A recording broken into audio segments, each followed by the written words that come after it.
Donc, Luc 24 nous parle à partir du verset 13, nous parle de ces deux disciples qui sont quand même un peu bizarres.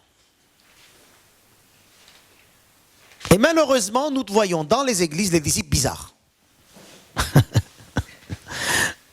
Je sais pas, mais il y a des choses là que je ne comprends pas. Allez, venez, on va lire à partir de verset 13.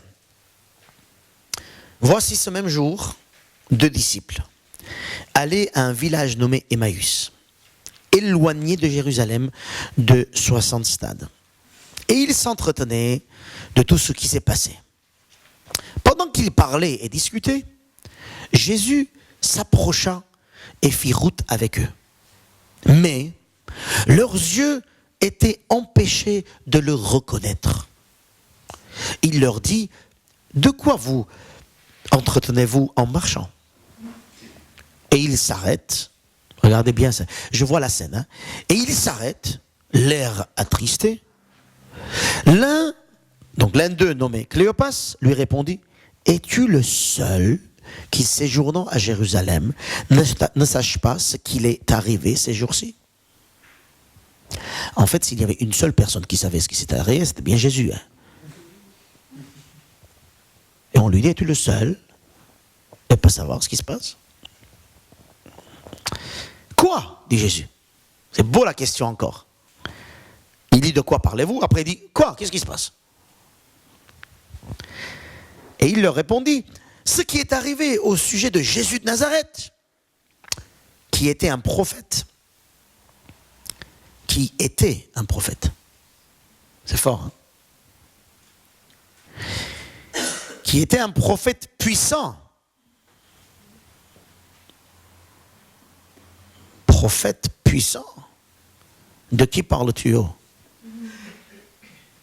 Jésus, c'est un prophète. Puissant. Là, il était puissant en œuvre et en parole, devant Dieu et devant le peuple.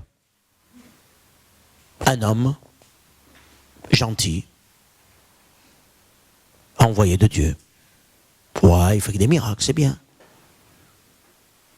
Mais ça reste un homme mort. Voilà ce qu'il pense. Il était.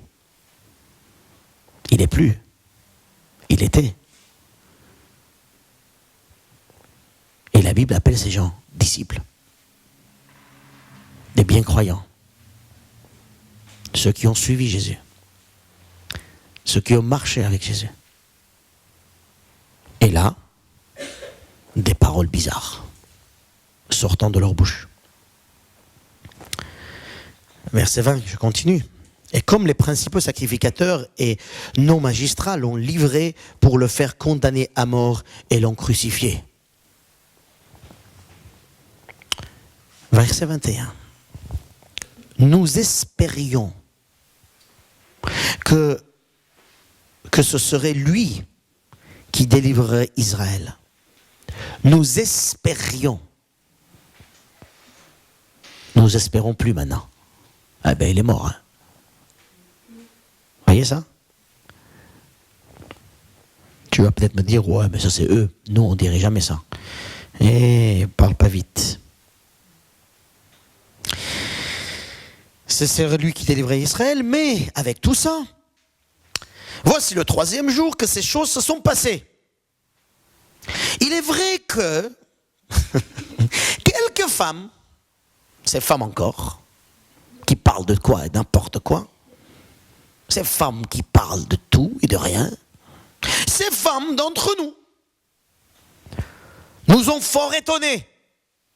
Comme d'ailleurs les femmes, quand elles parlent, elles nous étonnent. Elles disent n'importe quoi, ces femmes. Elles voient des rêves. Je parle de leur bouche, pas de la mienne. Hein. Elles voient des rêves et des visions. Et c'est quoi ces femmes-là? Ils nous disent qu'ils ont vu Jésus. Attends, ça va quoi? C'est paroles de femmes, tout ça.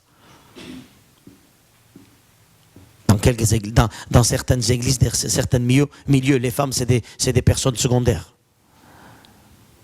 Ça vient un peu du contexte de l'Ancien Testament, même de l'Orient. Les femmes, Ils n'ont pas le droit de voter, les femmes, elles n'ont pas le droit de parler, les femmes, elles n'ont le droit de rien du tout.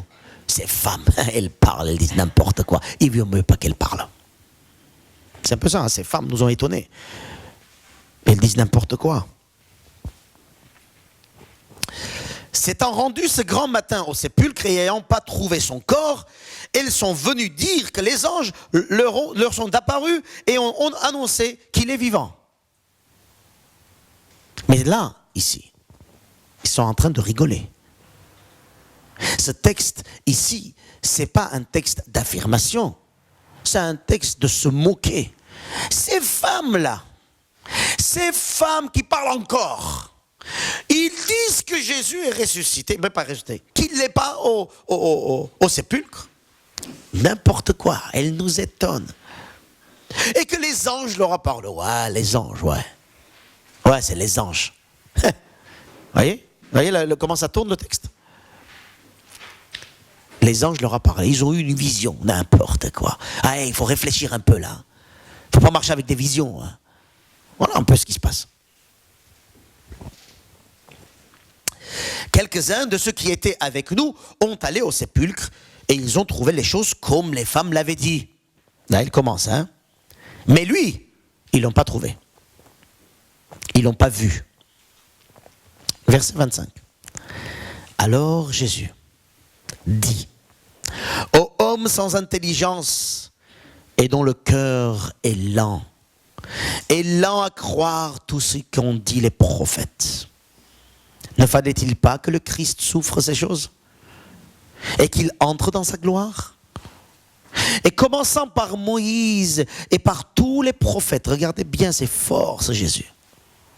Commençant par Moïse avec la patience qu'il a, et tous les prophètes, tout l'Ancien Testament, Jésus est en train de les expliquer, de leur expliquer toutes les Écritures qui le concernaient. Extraordinaire. Toute l'Écriture de l'Ancien Testament concerne Jésus-Christ. C'est vrai? Nous ne trouvons pas le nom Jésus-Christ dans l'Ancien Testament. Il suffit juste un petit peu être en recherche pour trouver que tout l'Ancien Testament parle de Jésus.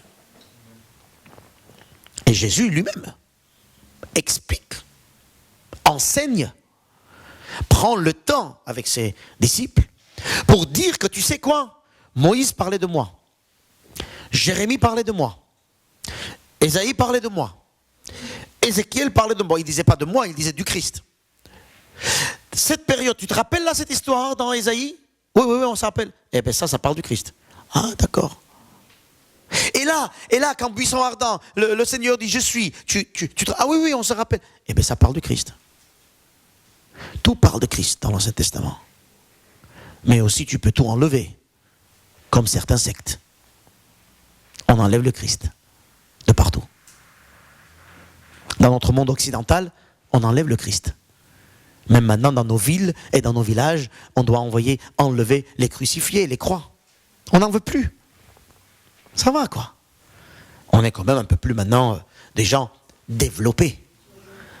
Comment? Moderne, développé. On n'a plus besoin. C'est rêverie. Jésus soit né d'une vierge, n'importe quoi. Il est mort, ressuscité, n'importe quoi. C'est des rêveries. C'est des histoires des anges et des enfants. C'est ce qui se passe là. Nous espérions des choses. Mais en fait, c'est un prophète comme un autre. Oui, c'est vrai, il a fait des choses. Ouais, mais il est mort. On voulait. Ça aurait été bien qu'il continue à être là, un petit peu faire des miracles. Ça fait un peu d'ambiance à Jérusalem, hein? L'animation. Tiens, Jésus parle là, hop, allez, quelques miracles par ici. Hop, il est là, quelques miracles. C'est l'animation. Dans les églises aussi, parfois, c'est l'animation. On anime. C'est beau. Mais j'espérais que j'allais être touché par le Seigneur quand je vais à ce culte. Mais en fait, c'est la même chose. Tous les pasteurs, c'est les mêmes. Les églises, c'est les mêmes. Voyez? Cet état d'esprit de ces disciples où il n'y a plus rien de façon. Vous me suivez? Et Jésus marche avec eux, Jésus parle avec eux, Jésus explique qu'il est au centre des Écritures. Et moi je vais vous dire aussi, vous ouvrez la Torah, le Coran et les évangiles, Jésus est au centre. Même dans le Coran, il faut juste aller le trouver. Il est au centre.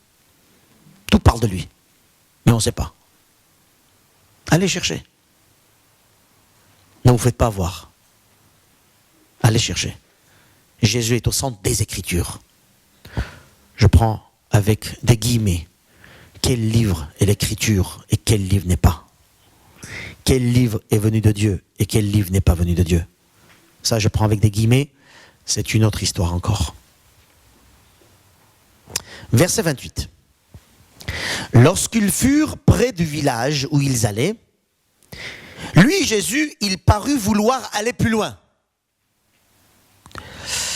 Mais les deux disciples le pressèrent en disant « Reste avec nous, car le soir approche. Le jour est sur son déclin. » Et il entra pour rester avec eux. Alors là, cette partie, il n'amène pas Jésus parce que c'est Jésus. Ils n'invitent pas Jésus parce que c'est Jésus, mais ils invitent parce que c'est humain. Ça se fait comme ça à l'époque. On ne laisse pas les gens la nuit dehors. Dans les villages, on voyait quelqu'un la nuit dehors, on accueillait chez nous. On ne le connaissait pas, hein, mais c'était comme ça que ça se passait. Donc ils disent, écoute, on ne te connaît pas trop, tu veux aller plus loin, viens, on va te rendre l'hospitalité. C'est normal, quand même. Pas parce que c'est Jésus, hein, parce que c'est un homme. Amen. Tu fais intervenir quelqu'un chez toi dans la rue quand il passe devant chez toi, tu dis, viens, reste pas dehors, viens. Quelques petits problèmes. C'était à l'époque, le contexte de l'époque de l'Orient. Et d'ailleurs, moi j'étais allé en Arménie il y a quelques années, je passais dans un village et j'étais appuyé d'un côté à l'autre, je sais pas, je marchais dans des champs, puis un vieux monsieur, très vieux, il avait une petite cabane, il était assis. Il m'a dit, wow, qu'est-ce que tu fais? Je dis, je vais là-bas. Mais où tu vas? Viens, on va marcher un peu, on va manger ensemble. Je dis, quoi? Viens, on va manger ensemble. Une cabane, mais il a rien de manger. Hein, déjà lui, il faut qu'il mange un peu parce qu'il était tout maigrichon. Il dit, viens, on va manger ensemble. Je suis allé, on s'est assis, il m'a raconté son histoire. C'était beau. C'est le contexte.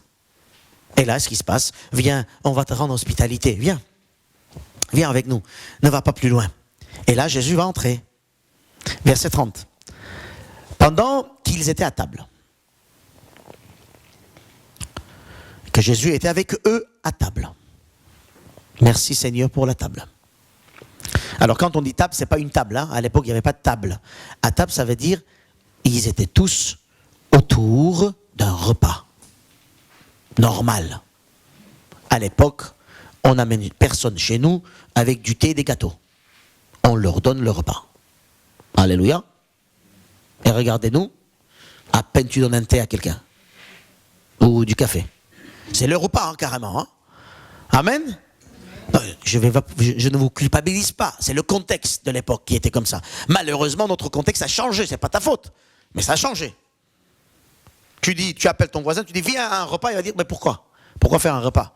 Hein? Là, il pose la question, qu'est-ce qu'il fait? Il demande quoi? Il va demander quoi celui-là? Hein? Parce que c'est pas le contexte de l'époque. Bon, entre nous, on le fait, hein, merci Seigneur. Pendant qu'il était à table avec eux, Jésus prit le pain et après avoir rendu grâce, il leur rompit le pain et il leur donna. Alors leurs yeux s'ouvrirent et ils le reconnurent. C'est fort, hein? Mais Jésus disparut devant eux. À peine il reconnaît Jésus, Jésus s'en va. Alors, tenez-vous bien, il disparut. Hein? C'est Star Trek, ça. Hein?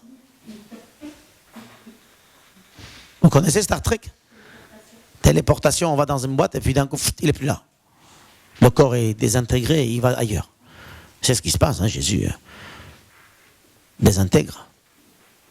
Il disparaît. Son corps physique, son corps renouvelé, c'est ce qu'on a vu un peu mardi, son corps renouvelé, qu'on peut toucher, on peut même manger, il a même mangé d'ailleurs, ce corps-là, disparu, c'est pas sortir de la porte, hein, ni par la fenêtre. Disparu. Est-ce que je peux vous donner une bonne nouvelle? Nous allons vivre aussi les mêmes expériences avec le nouveau corps. Un nouveau corps donné par le Seigneur à ses enfants, hein, attention, hein, ceux qui sont donnés totalement à lui, pas à tout le monde. Moi, je vivrai cette expérience de disparition. Je vais être là devant toi, je dis regarde-moi, je vais partir après. Alors, après je viens, je suis là, regarde, je pars. On va jouer à ça. Eh oui. Oui ou non? On n'a pas besoin ni avion, ni train, ni payer tout ça. Tu vas aller où là? Tahiti? T'es plus là, t'es là-bas. Manu, viens, on y va à Haïti. Comme ça, on va dire comme ça, où tu vas. Une île, Bora Bora, c'est pas mal. C'était qui allait aller Bora Bora? C'est toi, Anna, moi aussi. Bora Bora, c'est pas mal. Voilà, Bora Bora. Allez, hop là, venez tous, on va faire un autre culte là-bas. On est là-bas, alléluia. Voilà. Le nouveau corps de Christ sur la nouvelle terre, c'est comme ça qu'on va fonctionner. Hein? Physique, mais en même temps bizarre. Bizarre parce que dans cette tête, on ne comprendra pas. Amen. Allez, supportez un peu plus vos corps, un petit peu encore, ça disparaîtra, ça finira. Allez, encore un peu. Aucune religion vous donnera cette espérance. Aucune foi vous donnera cette espérance. Tu reçois qu'en Jésus-Christ. Alléluia. Alors ne cherchez pas ailleurs, vous ne trouvez pas. Alors leurs yeux s'ouvrirent et les reconnurent, mais ils disparurent de devant eux. 32. Et ils se dirent l'un à l'autre, les deux disciples. Notre cœur ne brûlait-il pas au-dedans de nous lorsqu'il nous parlait en chemin et nous expliquait les Écritures? Oh là là, comme j'aurais bien voulu entendre comment il expliquait les Écritures, ce Christ. Comment il pouvait prêcher. Comment il pouvait expliquer les Écritures. Et le cœur à l'intérieur, ça boue.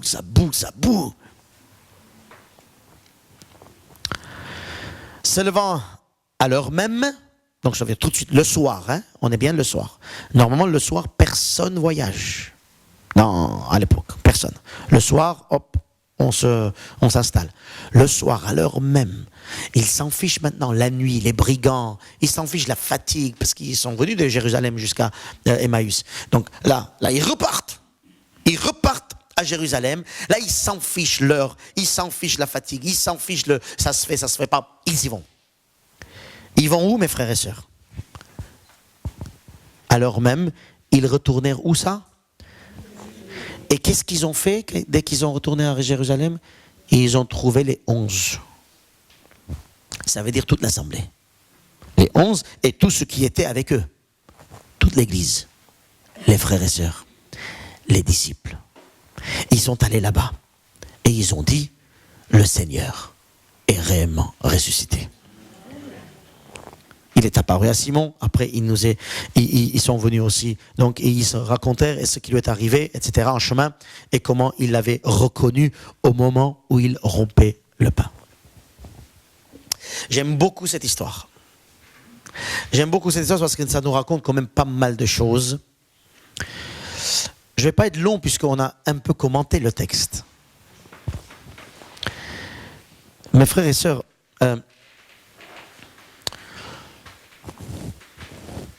faisons attention à notre foi. Ces disciples avaient quelques dysfonctionnements. Tout en étant appelés chrétiens, ils étaient un petit peu... Je vous ai dit, déjà pour eux, Jésus est mort. On parle de Jésus en passé. Il était un prophète. Plus d'espérance de salut. C'est fini. On espérait qu'il nous délivre, mais il n'est plus là. Voilà. Et puis Jésus est devenu un prophète. Je suis désolé. Jésus n'est pas qu'un prophète. Et ceux qui disent que Jésus est prophète, ils sont arrivés au quart du chemin de la vie. Jésus n'est pas qu'un prophète. Il est aussi venu comme un prophète. Parce qu'un prophète veut dire envoyé de Dieu. Et il n'est pas qu'un prophète. Deuxième dysfonctionnement que je vois chez ses disciples, c'est le jour de la résurrection de Jésus. N'oubliez pas, dimanche matin. tous les disciples sont réunis à Jérusalem. Eux, ils partent. Vous ne pensez pas que c'est pas normal? Le jour tellement important, les disciples, tous les disciples sont réunis à Jérusalem. Eux, ils vont à Emmaüs. Je ne sais pas ce qu'ils font à faire là-bas. Pour moi, ce sont des dysfonctionnements que je trouve. Et ça, il y a quelque chose qui n'est pas normal. Et ce que j'aime bien, c'est que Jésus les ramène au bercail. Amen. Ce que j'aime bien, c'est que Jésus veut les ramener à leur place. Mes frères et sœurs, dans vos dysfonctionnements à vous, oui, ils étaient découragés, déçus, inquiets. Ils avaient peur, peut-être des pharisiens de Jérusalem. Ils ont tourné la page aussi, ils ont dit, bon, écoute, on espérait qu'il fasse quelque chose, du coup, il ne fait pas, bon, on rentre à la maison, allez. Voyez? On tourne la page. Peut-être vous avez espéré que le Seigneur fasse quelque chose pour vous, selon vos envies. Et il n'a pas fait, parce qu'il ne fait pas selon vos envies, il fait selon le sien. Et du coup, il n'a pas fait. Et toi, tu es déçu. Tu dis, bon, ça va, allez. On tourne la page maintenant. Avant, j'allais tous les jours à l'église, maintenant, ça va, je vais m'occuper un peu de mes affaires. Il y a un jeune, quelques années, qui m'a dit, tu sais, pasteur, ça va, mais je vais m'arrêter un peu là, je vais m'occuper un peu de mes affaires là. Et j'attends qu'il récupère ses affaires encore. Ça fait, je sais pas, 5-6 ans, même plus. J'attends qu'il s'occupe des affaires encore pour qu'il revienne. Parce qu'il m'a dit, je vais m'occuper de mes affaires, je reviendrai après. J'attends encore. Hein. La déception nous éloigne du Seigneur. Et si on gère mal la déception, cela va nous éloigner du Seigneur et de l'Église. De qui? Du Seigneur et c'est ce que je vois ici dans ce texte. Mais ces disciples, ils repartent. Alors je n'ai pas trouvé de raison. En tout cas, je ne pense pas qu'ils partaient pour l'évangélisation. On est bien d'accord. Parce qu'ils ne vont pas évangéliser en disant ouais, Jésus, on espérait. Venez, croyons en Jésus qu'on espérait. Il est mort maintenant de toute façon. Non, ce n'est pas l'évangélisation.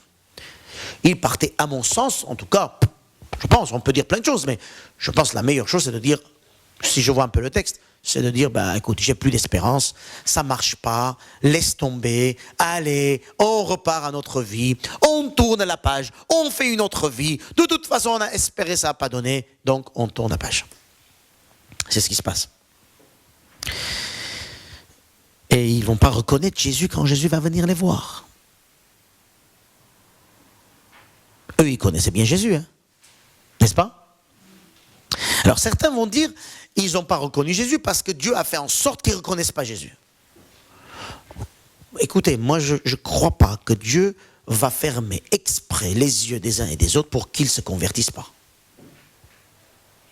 Mais il va fermer les yeux de ceux qui ne veulent pas ouvrir les yeux. Comme Pharaon. Alors si tu es dans une position où tu es tellement occupé de tes affaires, de tes pensées, de tes déceptions, de tes malheurs, de tes... Voilà, chacun peut passer par... Tu ne vas pas reconnaître Jésus même s'il est avec toi. La pire des choses qui peut arriver aux chrétiens, et je vous assure que ça arrive souvent, tu es tellement dans ton élément, dans tes pensées, dans ton délire, bon ou mauvais, tu es tellement dans tes affaires que même si Jésus se met à côté de toi, tu ne le reconnaîtras pas. Pas parce que Dieu ne veut pas se faire voir, au contraire. Toi, tu es tellement devant dans ton truc que tu ne reconnaîtras pas. Ça ne vous est pas arrivé souvent quand on dit, mais écoute, dans ces affaires, le Seigneur, tu dis, écoute, pour l'instant, ne parle pas de Seigneur. Hein. Ça nous arrive. Ou bien, on ne va pas dire ça, pour les plus spirituels parmi nous, ils vont dire, oui, bien sûr, le Seigneur dit ça, mais... On va donner ce mais, après on va dire, mais moi je pense que, mais moi je sens que, mais moi je vois que, mais l'Esprit m'a dit que... Parce qu'il y a beaucoup de gens qui disent que l'Esprit m'a dit que, alors que l'Esprit n'a jamais dit ces choses dans la parole. D'où ils sortent ça, je ne sais pas, mais excusez-moi, je pense qu'il faut qu'on fasse très attention à ça, parce que si je dis que moi, je suis dans un domaine, même si le Seigneur va me donner quelque chose, il va venir, je ne vais pas le reconnaître. Parce que je suis tellement dans mon moule, dans ma vision. Il y a des églises qui se brisent à cause des responsables qui sont dans leur vision. Il y a des familles qui se brisent à cause des personnes, à cause des gens dans la famille qui vont voir les choses telles qu'ils voient.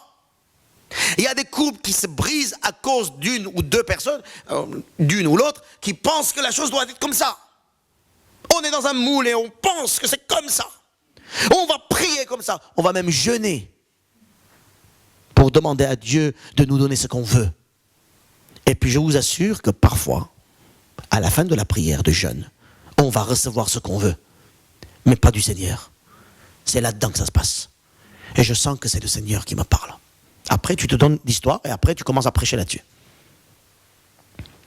On est tellement dans un moule que même si le Seigneur vient à côté de moi, nous ne verrons pas le Seigneur parce que tu vois une chose, une direction, occupée à une chose, à une direction. Ouais, c'est fini, ça peut être une bonne chose, ça peut être une mauvaise chose. Pour eux, c'était une déception.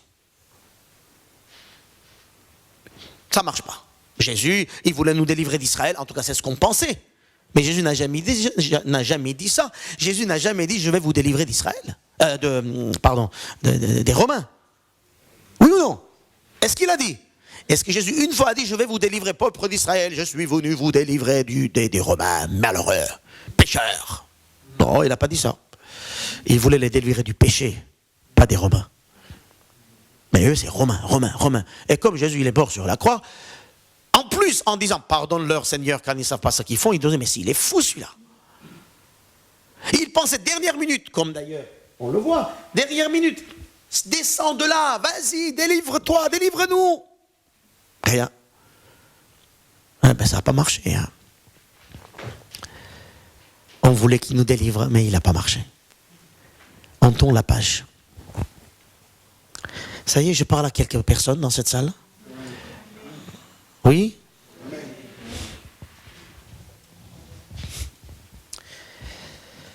Jésus les accompagne. Il pose des questions. Qu'est-ce qui s'est passé? Il est là avec eux. Tu es le seul à ne pas savoir ce qui se passe. Ils sont encore dans leur délire, hein? En plus, ce que le texte nous dit, ils marchent ensemble, ils s'arrêtent. L'air attristé. Je suis sûr que, je vois la scène. Hein. Ils s'arrêtent, ils disent à Jésus, mais attends, tu sais pas? Ils regardent Jésus en face. Ils regardent Jésus en face. Ils leur parlent de leur situation. Et ils disent à Jésus, tu sais pas toi? Même il reproche à Jésus de dire, mais tu sais pas ce qui se passe. Tu connais pas mon cœur. Voilà un peu les. Hein? Je passe par des difficultés, tu sais pas ce qui se passe. On reproche Jésus dans nos prières d'une manière très évangélique. D'une manière très avec des paroles spirituelles. Au nom de Jésus. Et on commande à Jésus.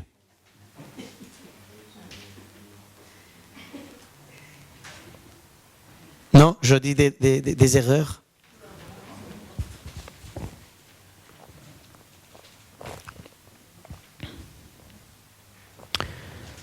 Jésus va leur expliquer la parole, mes frères et sœurs. Je vous ai dit tout à l'heure, toute la parole concernée sur le Christ. Il va les expliquer. Il va encore leur parler, passer du temps. Ils écoutent la parole. C'est beau. Parce que parfois, quand les gens ils sont dans la tristesse, ils n'écoutent pas la parole. Mais en général, les vrais chrétiens, même dans la tristesse, ils vont écouter la parole. C'est ça qui leur sauve, hein, d'ailleurs, qui nous sauve. Ils écoutent la parole. Ils écoutent l'enseignement de Jésus-Christ de sa bouche. Ils continuent encore de ne pas reconnaître Jésus. Vous vous rendez compte? Est-ce que vous vous rendez compte de ce qui se passe là? Ils voient Jésus. Ils touchent Jésus. Ils entendent Jésus. Ils sont enseignés par Jésus, mais ils sont encore dans leur moule. Et ils ne comprennent pas encore. Ils ne reconnaissent pas encore Jésus. Je ne sais pas pour vous, mais ça m'a donné beaucoup de leçons. D'humilité, mes frères et sœurs, et d'obéissance. Troisième chose, regardez ce qu'ils font. Ils accueillent Jésus chez eux. Service. Et je suis sûr qu'ils ont même lavé les pieds. Parce qu'à l'époque, quand on amenait un invité, on lavait les pieds. Ils ont lavé les pieds de qui?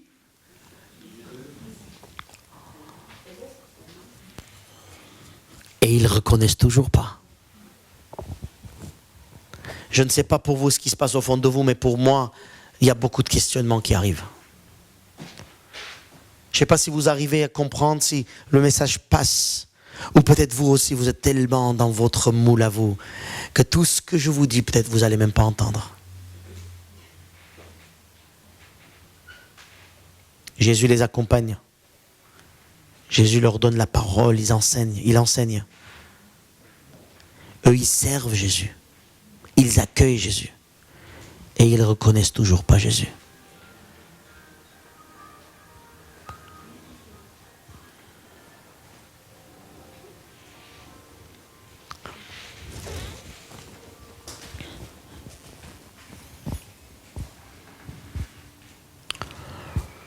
C'est ce point-là, mes frères et sœurs, qui m'a fait beaucoup réfléchir.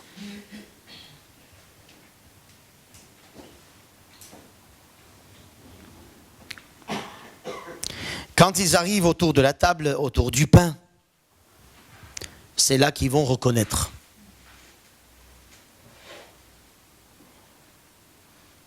Qu'est-ce qui s'est passé pour qu'ils reconnaissent? Parce que Jésus a rendu grâce, il a rompu le pain.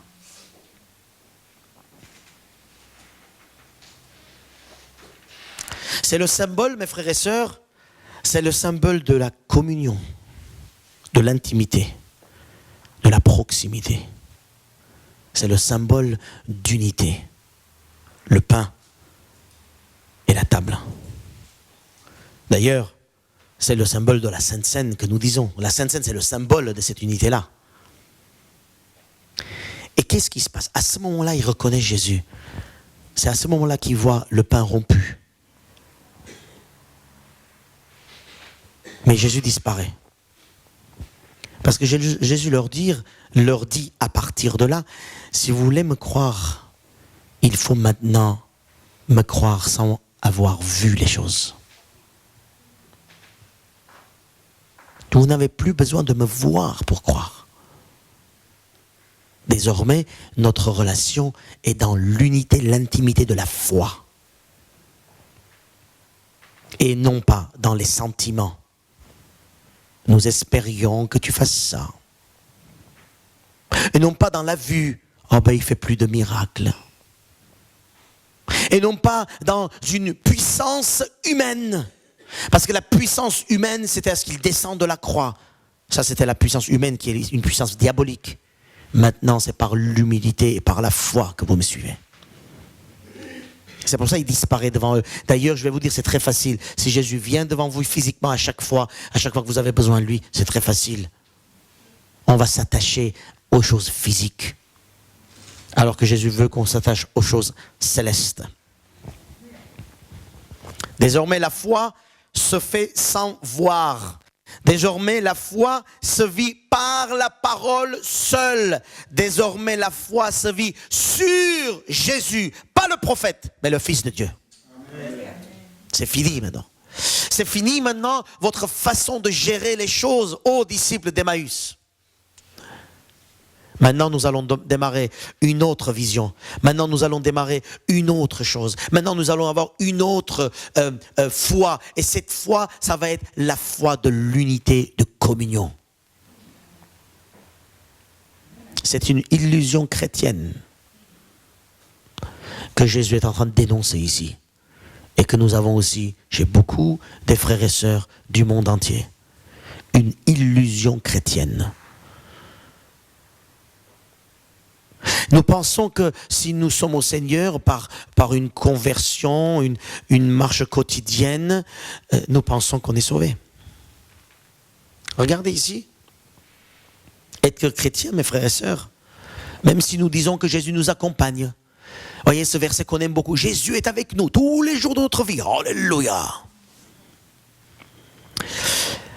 Jésus nous accompagne.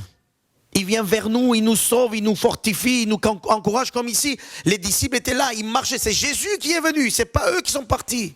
C'est la grâce de Dieu, il vient vers nous. Alléluia, c'est vrai. Jésus vient, il vient en nous, il marche avec nous, par nous, il est à côté de nous. Mais cela ne veut rien dire. Parce que tu peux avoir toujours les yeux fermés, tout en disant que Jésus est avec toi. Alléluia. Tu peux avoir toujours les yeux fermés tout en proclamant que Jésus est roi. Parce que nous pouvons rester dans notre illusion, illusion familiale, illusion du monde, illusion de désir, illusion de projet, illusion de plan, illusion de dire c'est comme ça, Seigneur, viens là, bénis là, bénis là. Le Seigneur dit non, je ne vais pas bénir là, je vais bénir là-bas. Mais tant que le Seigneur n'est pas dans ton moule à toi, même si à côté de toi, tu ne verras pas.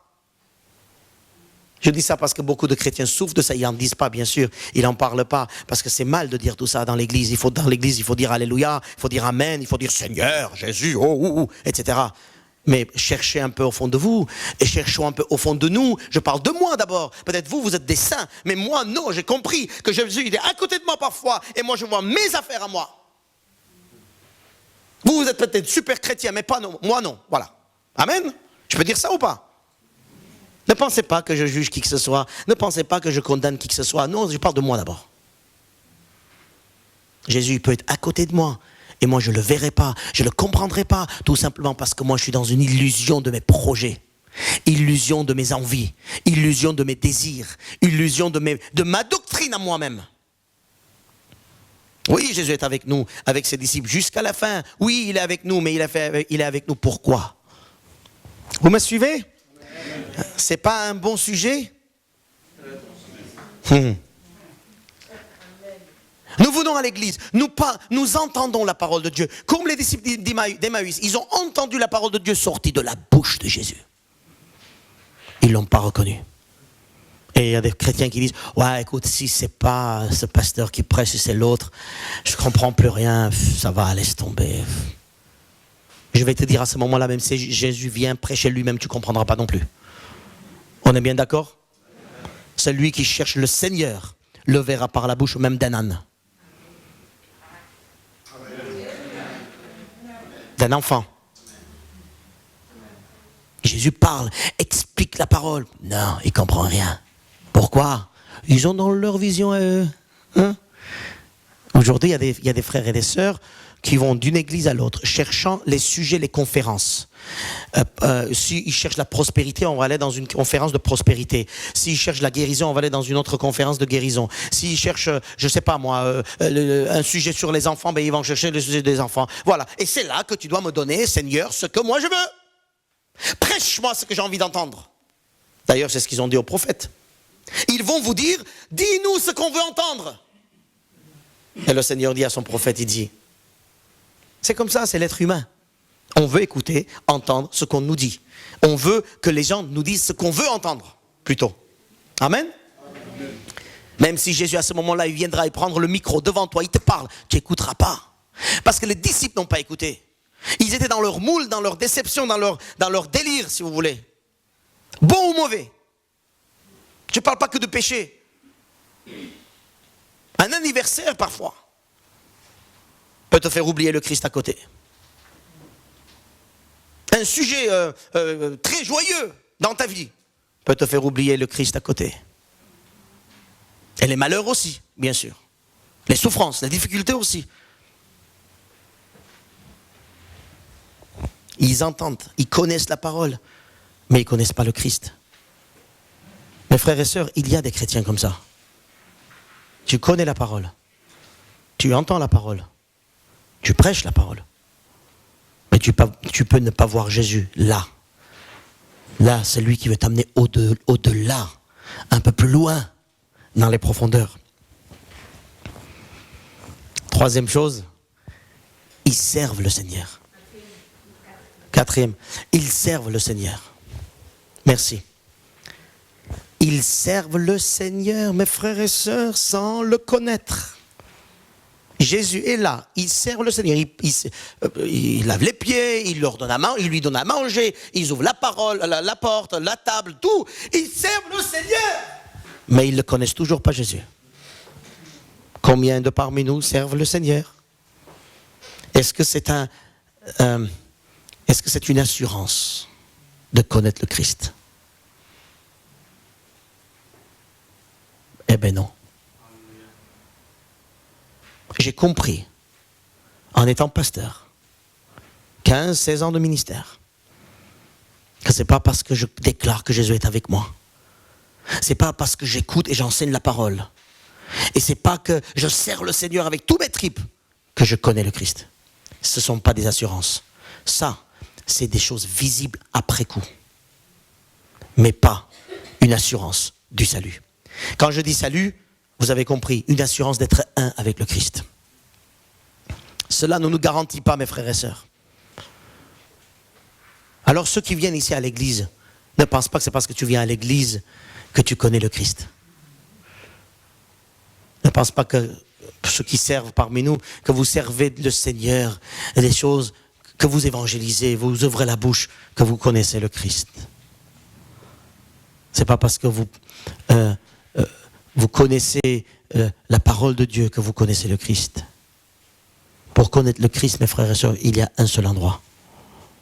Vous savez c'est quoi? C'est le repas. C'est-à-dire la communion, l'unité avec le Christ.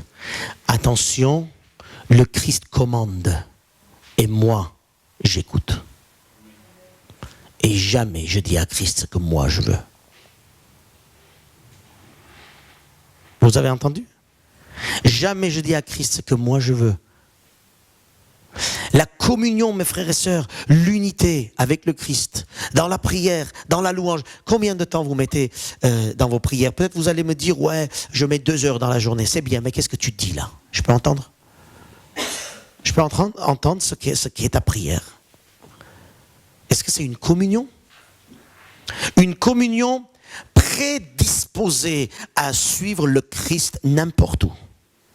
Pas une communion de dire, nous espérions que tu fasses comme ça, nous voulons que tu fasses comme ça, je crois que tu feras ça.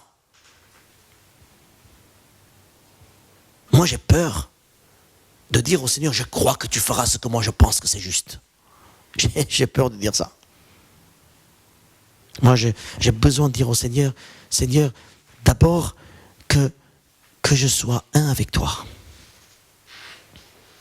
Je veux vivre unité avec toi, un peu plus de communion avec toi, un peu plus de prière, plus de lecture de la parole, de te connaître toi, Seigneur. Pas la parole, hein, toi. Parce que toute l'écriture parle de Christ. Connaître le Seigneur. Mes frères et sœurs, le secret d'une vie chrétienne réussie et bénie, c'est une unité avec le Christ. Unité avec le Christ, moi j'ai compris qu'unité avec le Christ, ça veut dire que j'ai unité avec rien d'autre. C'est-à-dire pour moi, rien d'autre n'est important. Entendez ce que je dis? Là, je ne parle pas évangéliquement, je parle humainement. Parce qu'évangéliquement, c'est facile de dire ça. Tous, ici, vous allez dire, la chose la plus importante, c'est le Christ, pasteur. Bien sûr, c'est ce qu'on dit. Moi, j'ai compris que cela se voit pour moi. Pas de dire, mais de le vivre. Dans 1 Corinthiens, verset 1, chapitre 9, il est dit, Dieu est fidèle, lui qui vous a appelé à la communion de son Fils Jésus-Christ, notre Seigneur. Il nous a appelés à quoi? À la communion avec le Fils. Il ne nous a pas appelés d'être des chrétiens visibles, extérieurs, intérieurs. Il ne nous a pas appelés d'abord à l'évangélisation, il ne nous a pas appelés d'abord à vivre dans une, je ne sais pas, il nous a d'abord appelés à une communion avec le Fils. Pardonne-moi Seigneur, chaque fois que je t'ai servi, sans te connaître et te voir d'abord. Vous pouvez prier comme ça? Pardonne-moi chaque fois, Seigneur, j'ai donné une parole sans te connaître et te voir d'abord. Pardonne-moi, Seigneur, à chaque fois où j'ai vécu ma vie. J'ai pris des choix. Alors que je savais que ces choix n'étaient pas selon ta gloire. Et je me suis continué à dire que j'étais chrétien. Pardonne-moi, Seigneur. Il m'accompagne. N'oubliez pas que Jésus accompagnait les disciples d'Emmaüs pour les ramener ailleurs, pas à Emmaüs. Regardez le texte. Quand Jésus arrive, il parle avec eux. Le soir arrive, et Jésus veut continuer, dit le texte. Il veut aller plus loin, dit le texte. Il faut lire le texte. Hein. Il faut aller plus loin. Ça veut dire que Jésus avait prévu d'amener ailleurs ces jeunes. Mais ils n'étaient pas prêts. Fatigue, déception et tout ça. Donc Jésus s'arrête avec eux. Il se révèle. Et les disciples changent leur direction, changent leur plan, changent leur décision, changent leur orientation. Mes frères et sœurs, eux, ils devaient dormir. Ils sont venus à Emmaüs fatigués, découragés pour dormir. Et bien quand ils ont vu Jésus, ils ont changé leur programme. Ils sont repartis chez les disciples. Où sont les chrétiens qui entendent parler du Seigneur et qui entendent le Seigneur et changent leur programme? Même si ce programme, ce n'est pas un programme de quelques heures, ça peut être un programme de vie. C'est par là, mes frères et sœurs, que je vois, que j'ai vu, que j'ai rencontré le Seigneur. Ils ont rencontré le Seigneur ressuscité. Ils ne pouvaient plus continuer de la même manière. Ils ne pouvaient plus dire, oh, nous espérions, on est triste et tout. Non, ils ont changé. Ils ont vu le ressuscité. Ils sont repartis aux disciples, alors qu'ils étaient même énervés des disciples. Ils ont changé leur programme. C'est là qu'on a vu qu'ils étaient quoi? Ils étaient touchés par la grâce de ressusciter. Ça se voit, mes frères et sœurs. Ça se voit. Qu'est-ce que tu fais dans ta vie? Le texte est clair dans la Bible. Je ne peux ni rajouter un iota, je peux ni enlever un verset. C'est là le texte. Il y a beaucoup de choses dans la parole qui parlent de Christ, du principe de Christ, du royaume de Christ. Nous ne pouvons plus à côté dire je sens que, je pense que, moi que. Mes sentiments et mes envies, ma doctrine à moi n'est rien devant la présence du ressuscité. Et quand je passe du temps avec le ressuscité, je comprends enfin ce qu'est ma vie. Et leur deuxième dysfonctionnement, je vous disais tout à l'heure, ils étaient loin du disciple. Jésus les ramène aux disciples. Tu ne peux pas être loin des disciples, toi. Il faut que tu sois avec tes disciples, avec tes frères et sœurs. Tous ces chrétiens qui pensent qu'ils sont chrétiens et ils sont dans ces chrétiens solitaires. Ces chrétiens qui font leur vie.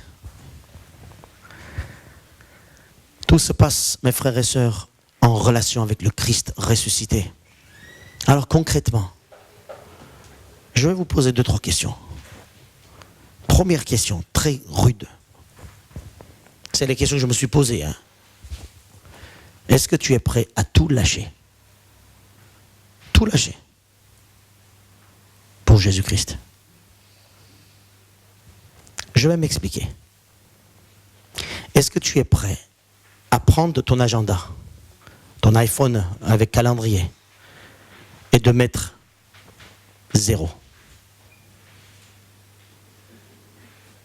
Je mets tout à plat. Tous les projets que j'ai, toutes les décisions que j'ai, tous les rendez-vous que j'ai, toutes les choses que j'ai à faire dans 1 an, 2 ans, 4 ans même, ou même dans 1 mois, ou même dans demain. Est-ce que je suis prêt à tout mettre à plat en disant, Seigneur, je crois que tu es ressuscité. Et si tu es ressuscité, tu peux conduire ma vie. Et demain, tu me diras ce que j'ai à faire. Mais aujourd'hui, je crois que tu es le ressuscité.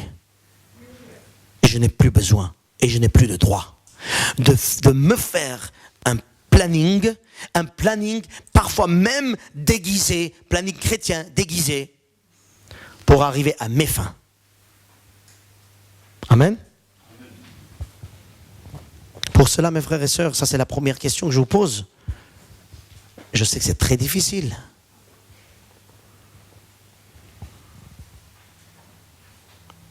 Et vous ne pensez pas que c'était difficile pour les disciples?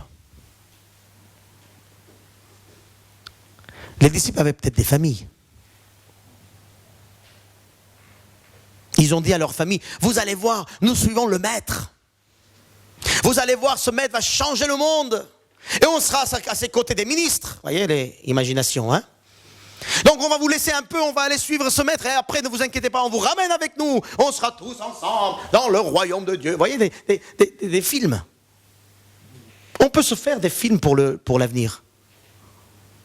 Et là, d'un coup, il n'y a plus rien. Jésus est mort.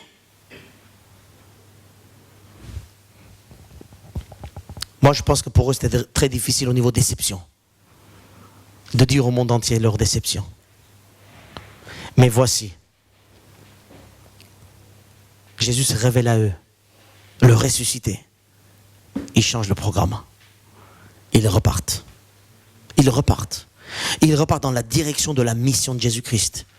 Allez, faites de toutes les disciples, faites de toutes les nations des disciples. Ils repartent dans cette orientation-là. Mais je vais vous dire une chose. Avant de faire des disciples, il faut que tu sois un disciple. Ma vie doit être intouchable. Je ne peux pas dire, la Bible dit ça, mais moi, l'Esprit m'a dit que... Je ne sais pas quel esprit t'a dit ça. Allez, faites de toutes les nations des disciples, ça, c'est ça qu'ils sont repartis. Parce qu'ils ont vu le ressuscité. Et il dit, il est réellement ressuscité. Hein. Vous, les femmes, vous m'avez dit tout à l'heure qu'il est ressuscité. Waouh, on s'est moqué de vous un peu. Hein. Mais là, vraiment, on l'a vu. Et leur programme a changé. Ils sont devenus des disciples pour aller annoncer les bienfaits de Dieu. Ils sont allés avec les disciples pour passer leur temps avec eux. Parce que pour eux maintenant, l'important, ça devient l'église. Et non pas, excusez-moi ce que je veux dire, et non pas leur famille. C'est un peu fort ce que je dis. Hein? Avec des nuances que je peux expliquer si vous voulez après. Ils ont changé leur programme de vie. Et non pas... En voyant le ressuscité, ils ont changé le programme. Et oui, leur programme a touché leur vie aussi. C'est pas le dimanche matin que ça a changé. C'est pas vos horaires de dimanche matin, ça a changé. Même là, il y a des difficultés pour certains. Mais toute leur vie a changé. Parce qu'ils ont vu qu'en face d'eux, il y a le ressuscité, il y a le message du ressuscité, il y a l'appel du ressuscité. Tout passe. D'abord, dans une communion avec le Christ, dans une communion humble, dans une communion d'obéissance, en disant Seigneur, s'il te plaît, d'abord, je veux te voir toi. Est-ce que vous pouvez, je peux vous demander quelque chose? Deuxième question ou troisième, je ne sais plus. Cette semaine, dans vos prières, pour ceux qui prient, parce que pour ceux qui ne prient pas, n'attendez rien, il n'y a rien qui passera pour toi. Mais pour ceux qui prient, est-ce que vous pouvez prier cette semaine? Seigneur, je veux te rencontrer toi seul. Avec aucune demande. Je peux dire? Aucune demande. Pendant une semaine. Aucune demande. Juste, je veux passer du temps avec toi. Parle-moi et j'écoute. Parle-moi et j'obéis. Parle-moi et je change. Parle-moi, Seigneur. Vous pouvez? Eh bien, mettez en pratique. Je vais vous dire, vous allez commencer votre prière. Ça dépend des habitudes des prières des uns et des autres. Vous allez vous rendre compte très vite que vous avez commencé les demandes. Très vite, vous allez vous rendre compte. Écoutez-vous pendant que vous parlez et remettez le cap sur la louange, l'adoration, l'unité et l'obéissance. Je dis bien obéissance. Sinon, attention, illusion chrétienne. Et moi, je veux que personne soit dans une illusion chrétienne. Moi, je veux que nous soyons tous dans une relation de communion où le Christ va rompre le pain. À chaque fois qu'il va rompre le pain, à chaque fois, il va dire, je suis là pour toi. Je suis venu pour toi. Je suis mort pour toi. Passe du temps avec moi. Regarde qui je suis, moi, le ressuscité. Alléluia. Ne soyons pas comme ces disciples d'Emmaüs, où nous allons marcher notre vie chrétienne, Jésus est à côté, on ne va même pas le voir. On ne va même pas le reconnaître. Ne soyons pas comme ça. Ce sont des chrétiens religieux. Amen. Religion, on aime être religieux, mais maintenant le Seigneur nous amène à une autre relation, ne plus toucher, ne plus sentir, ne plus... Non, juste marcher avec lui. Ça c'est la foi. La foi dépasse la vue, les sentiments, les pensées, les projets. La foi dépasse tout. C'est pour ça, si tu n'es pas convaincu de la part de Dieu, pas de la part de tes parents, de mes parents, de ses amis, de la part de Dieu, selon la parole. Tu n'es pas convaincu de faire un truc, tu ne fais pas. C'est pas marqué dans la Bible, tu le fais pas. Ça, c'est l'obéissance pour moi. Et ça peut nous engendrer des problèmes. Pourtant, c'est pour ça qu'on est appelé. Avoir des problèmes dans cette vie. Vous comprenez? Vous croyez qu'on est appelé à avoir des problèmes dans cette vie? Moi, je crois qu'on est appelé à avoir des problèmes dans cette vie. Le problème, alors, c'est quoi le problème? Le problème, c'est de dire non à ce monde. Ça, c'est un gros problème pour nous. Mais on est appelé à ça. Si tu veux dire toujours oui, ça, c'est pas un problème. Tu vas avoir des amis, des copains, tout va très bien. Hein? Voilà. Mais ça, c'est la mort. Je suis appelé à avoir des problèmes. Et le problème, c'est de dire, Seigneur, c'est ta volonté, non pas la mienne. Ta volonté, non pas la sienne. Ta volonté, non pas ça, non pas ci. C'est ta volonté. Ça, c'est un problème, ça. Parce que tu ne fais pas ce que tu veux. Tu fais ce qu'il veut. Et ça, c'est un problème. Tu es prêt, ça? Tu es prêt à prendre le coup de téléphone et dire, écoute, tu sais, désormais, on ne se parle plus. Je ne sais pas, un ami. Hein. Tu es prêt à aller quelque part, de dire, désormais, je ne toucherai plus à ça, ne comptez pas sur moi, je ne suis pas là. Tu es prêt à prendre le téléphone et d'appeler tout le monde en disant, je vous avais dit ça, maintenant je ne dis plus. Parce que c'est fini.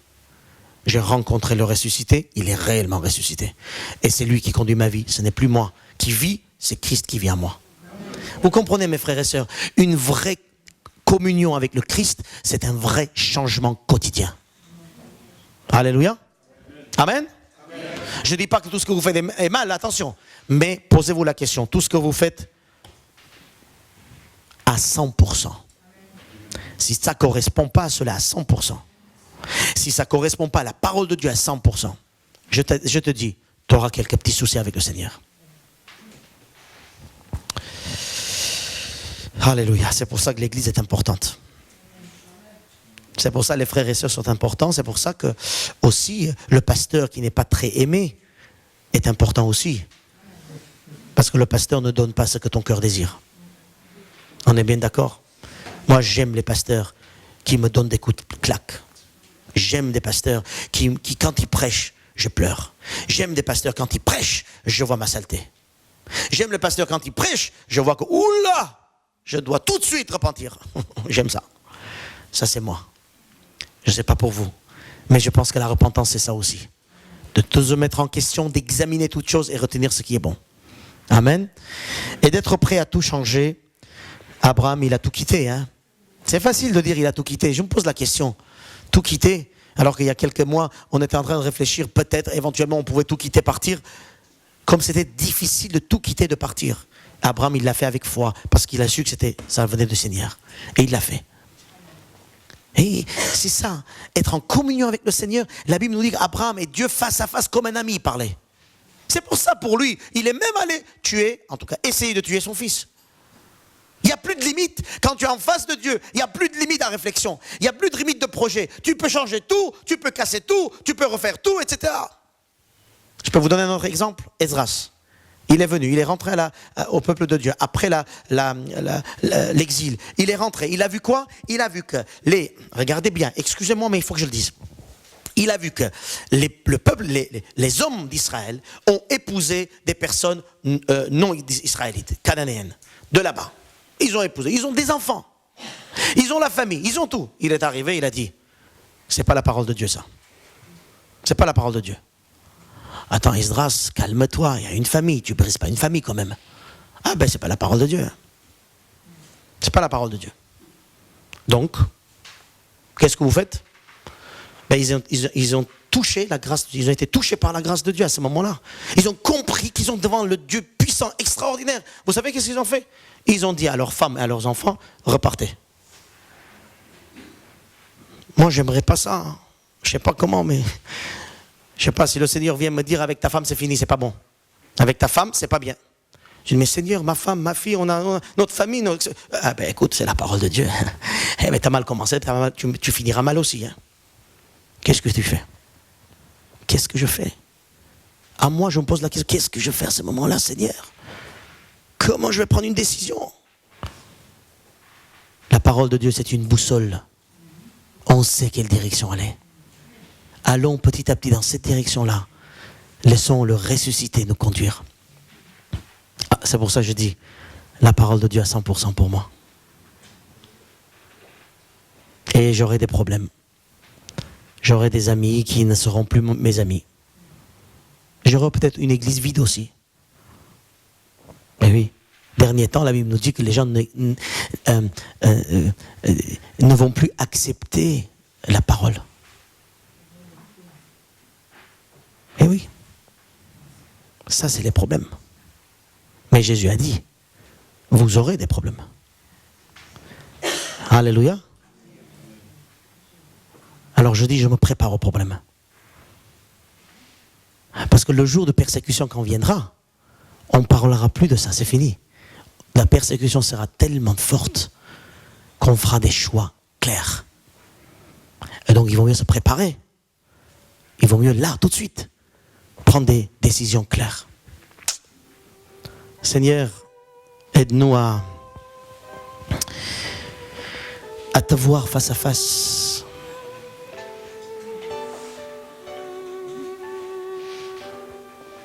Et à bénir mes frères et mes sœurs qui m'aident, qui sont parfois des freins autour de moi. L'Église, les disciples, Seigneur, qui sont là pour notre avancement spirituel, notre consécration et notre sainteté. Ta parole est la vérité. Ta parole sanctifie chacun de tes enfants. Mais ta parole sans toi, sans une communion, une vue réelle du ressuscité n'est plus ta parole. Nous avons vu, Seigneur, ces disciples qui connaissent ta parole, mais qui ne te connaissent pas toi. Qui écoutent, qui entendent, qui disent Amen à ta parole, sans te connaître face à face. Garde-nous de cela, Seigneur, et aide-nous à vivre avec toi dans une vie de communion, d'unité, de chercher ce temps de qualité avec toi, ce temps de prière, ce temps où toi tu commandes et nous écoutons. Que cette semaine soit pour nous un temps d'unité avec toi encore plus, pas pour te donner nos problèmes, pas pour te demander des miracles et des guérisons dans notre vie, mais tout simplement être face de toi, en face de toi, dans une communion. Nous savons que toi, le ressuscité, tu t'occupes de tout et notre présent et avenir, c'est dans ta main. Et tu as les plans, les bons plans pour nous. Comme tu as changé les plans de ces disciples, de même manière, tu veux changer nos plans pour qu'ils deviennent des plans de bonheur, des projets de bonheur et non pas de malheur. Des projets de bonheur, d'amour, de force pour chacun de tes enfants jusqu'à ce que tu viennes, Jésus. Fortifie-nous, Père. À toi soit toute la gloire. Amen. Amen.